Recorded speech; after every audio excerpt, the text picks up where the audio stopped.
well, we'll just step forward and just see where we are then. And if we have to change direction then we'll do that. But hopefully it's a forward step, and then there's another forward step and another forward step. But we'll see where we go. But I'm getting increasingly confident that we will get the first release done. Welcome to episode 4 of The Build. This is where you can find out all the information about 3 Writings and the first release that's coming fast at us on the 23rd of October. Biggest achievement this week in building a whiskey was we launched the new Made in Yorkshire series, which hopefully you've caught the first episode of out on the farm, farming some barley and collecting that all in, having a really great chat with Bevan from Fawcett's about all the different kinds of barley and the Richmonds and the farm there. Tomorrow, I'm into the maltings, where that should be really interesting. We're going to be doing all different parts of the malting process, taking that barley all the way through to the malts that we use to make 3 Writings. Biggest challenge, it's less than 100 days to go to the 23rd of October, and bringing all the elements together is proving a little bit of a challenge. One little component could basically get in the way of us achieving the goal of getting this whiskey launched.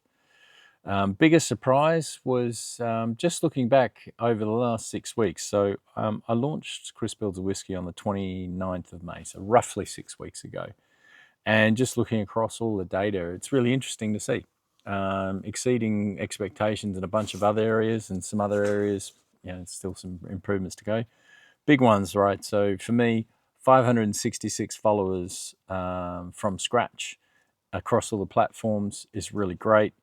We've reached over 65,000 accounts. So 65,000 people now know something about 3 Writings. They might only know a little bit. They might have missed, not really got involved. But that's fantastic in terms of that.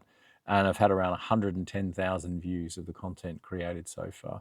So for an old bloke starting to become a content creator, I think that's not a bad outcome. This is the place where basically, as we now head towards that release, you're going to find out about how you can get one of these bottles, and hopefully you want one of them. And so following these channels, subscribing to the YouTube channel, getting involved in the conversation, and it also then hopefully finding your way to getting one of the first releases.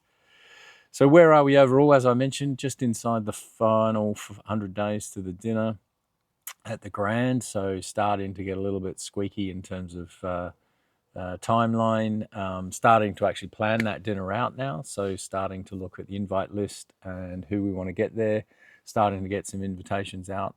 And so that's really, really good fun. So the main story this week, let's focus on that 100 days to go and do a little bit of a status check of where we are and all the various bits and pieces. So I'm going to start with the gift box. Don't have one because basically it just proved to be too expensive. So what I've decided to go for is something a little bit different. I'm waiting for samples. Hopefully they'll arrive this week, next week, of essentially like a dust bag style kind of thing, embroidered with the logo. Be really, really nice touch, but a fraction of the cost of something. In reality, the gift box was some theatre of when you got the product, but ultimately would probably end up in the bin. If we then focus on the collector's box, so we've seen this thing before. So here we are with the collector's box, and we're now down to the final bits of like the final measurements. So basically we are waiting for about 4 of these to be made as the final samples. This was the last piece. So this is the front panel. This is just a mock-up label on there. But you can see this is a nice stained oak that we've got on there, which is a really nice touch. And then obviously we've managed to get the logo foiled on there. So that as a finished product is going to look absolutely incredible. And I can't wait to get that on the shelf. So then we turn to the bottle. So let me just grab the bottle out.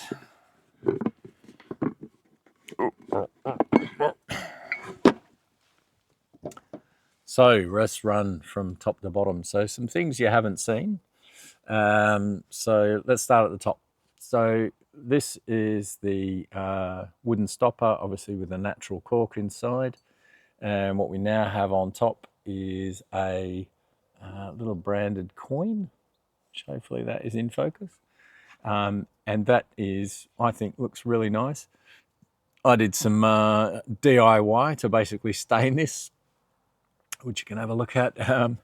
Essentially what you do is trying to figure out, I was just wanted to get a good start to represent a color. So you can sort of see in there is the etchings of the north, east, west of the writings, and then obviously the logo on the top.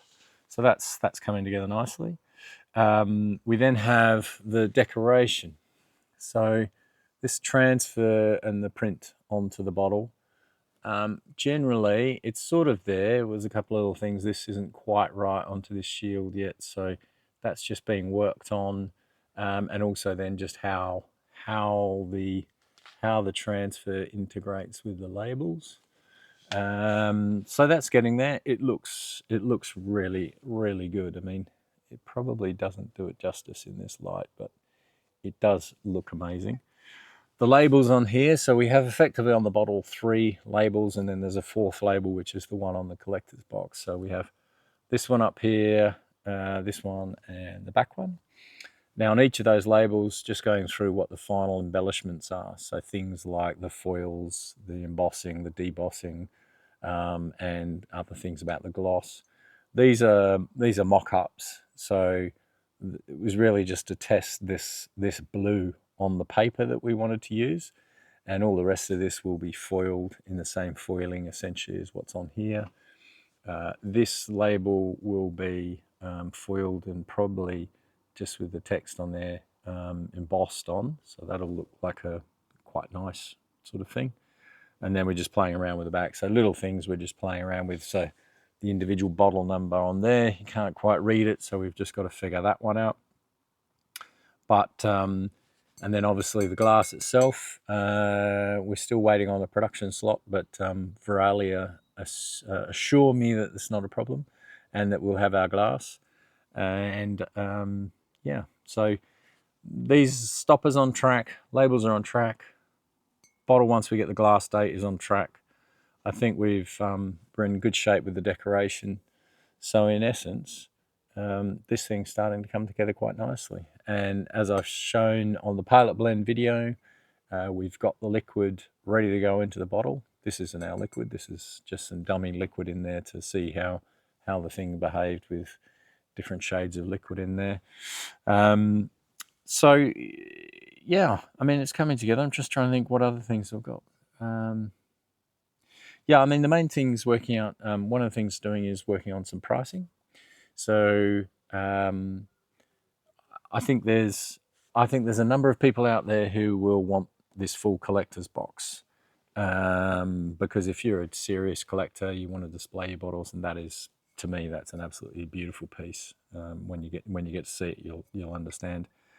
But there's other people who probably just want the bottle. So what we're going to end up doing is effectively offering people a choice. So one is you could just buy the bottle, and we'll have a nice presentation box for that, or you can buy the full collectors, which is the collector's box and the bottle.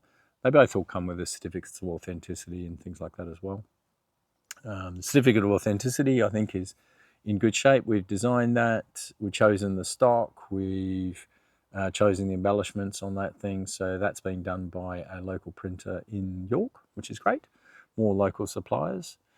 Yeah, I mean, that's pretty much where we are. So, reflecting on where we are, what did I learn in the last week? So I think if you haven't watched it, watch the first episode of Made in Yorkshire, The Farm.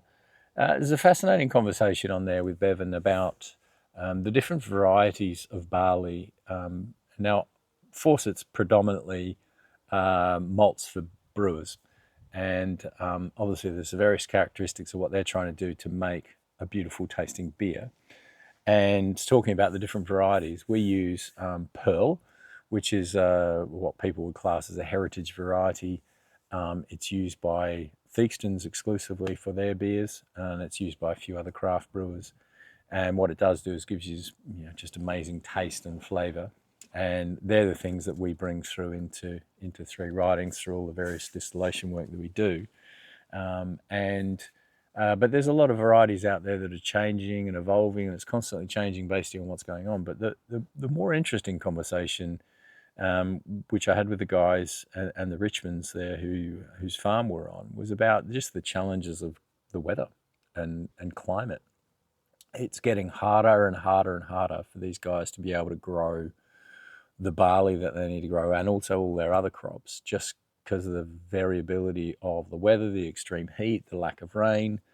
We were talking about just basically how difficult it's been over the last few years. It looks like it's a reasonable crop this year, but it's matured really fast because of this hot weather, which has its own challenges. And that is only going to get more difficult as time goes on, in terms of particularly England and the broader UK being able to produce the food that it needs to produce at a reasonable cost. Water is going to be a challenge for a long time in terms of trying to find ways of getting water for ultimately for crops, not just for us drinking and consuming at home. So that's an interesting challenge that we've got to work through. What would I do differently? Well, this relates more to the 100 days to go, which is just there's so many little elements and so many conversations and so many choices and decisions to be made. And anyone who's worked with me, it's fair to say, understands that I'm what you would call an unstructured worker.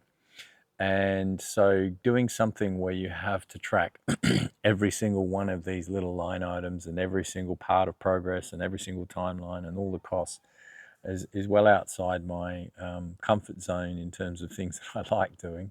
It doesn't mean that I can't do it. It's just not the most fun. And I think so, what I would have done differently was probably got on hold of it a lot earlier. I think it's fair to say when I took over this as a total project earlier this year, it really wasn't where it needed to be, even with the idea of getting to an October release. The various bits and pieces weren't needed where they needed to be. They hadn't been fully thought through. They hadn't been sort of finalized in terms of choices and design. So there's been a huge amount of just chasing and trying to plug gaps, and it would have been much more comfortable if basically, a lot of things were already done and we already had finished ones. And then there's also an element of risk in some of these things where you've got to then trade off between cost and what you want to achieve. Is I'm sure in the big drinks companies, they wouldn't blink twice at like fully committing to tooling and making full samples of multiple options and then choosing between various finished choices.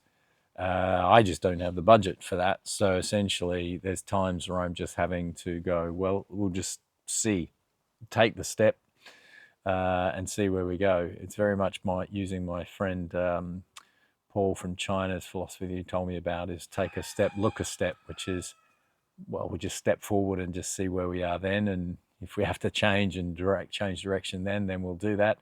But hopefully it's a forward step, and then there's another forward step and another forward step. But we'll see where we go. But I'm getting increasingly confident that we will get the first release done. I spent a lot of time last week with Liam just talking through our stocks of all the various casks that we've got and where they are in various ages in terms of the next releases, because following on from the first release, we're going to have probably 3 releases during the course of 2027. And we may also start to bring in a non-collection style whiskey at some point during that. But yeah, they're some of the more practical decisions to be made around the whiskey itself. What's next? As I mentioned, off to the maltings tomorrow. Very excited to head down there. Bevan has assured me they're going to be putting me to work because they're short of labourers at the moment. So I guess I'll be doing lots of work and getting really dirty and sweaty and hot. Hopefully the weather's not too bad. But look, I'm really looking forward to that and learning a lot more about the malts, a lot more about the malting process, and really just sort of developing a deeper understanding of what's gone on in the process to make Three Writings, but right down at a detailed, granular level, which I really like that. So follow along, like, subscribe, and comment. Get involved. Please let me know. Exploring English Whiskey is running a competition at the moment, if you haven't seen that, where you can win a couple of seats at the dinner on the 23rd. So get involved with that. Other than that, I look forward to seeing you on the next episode.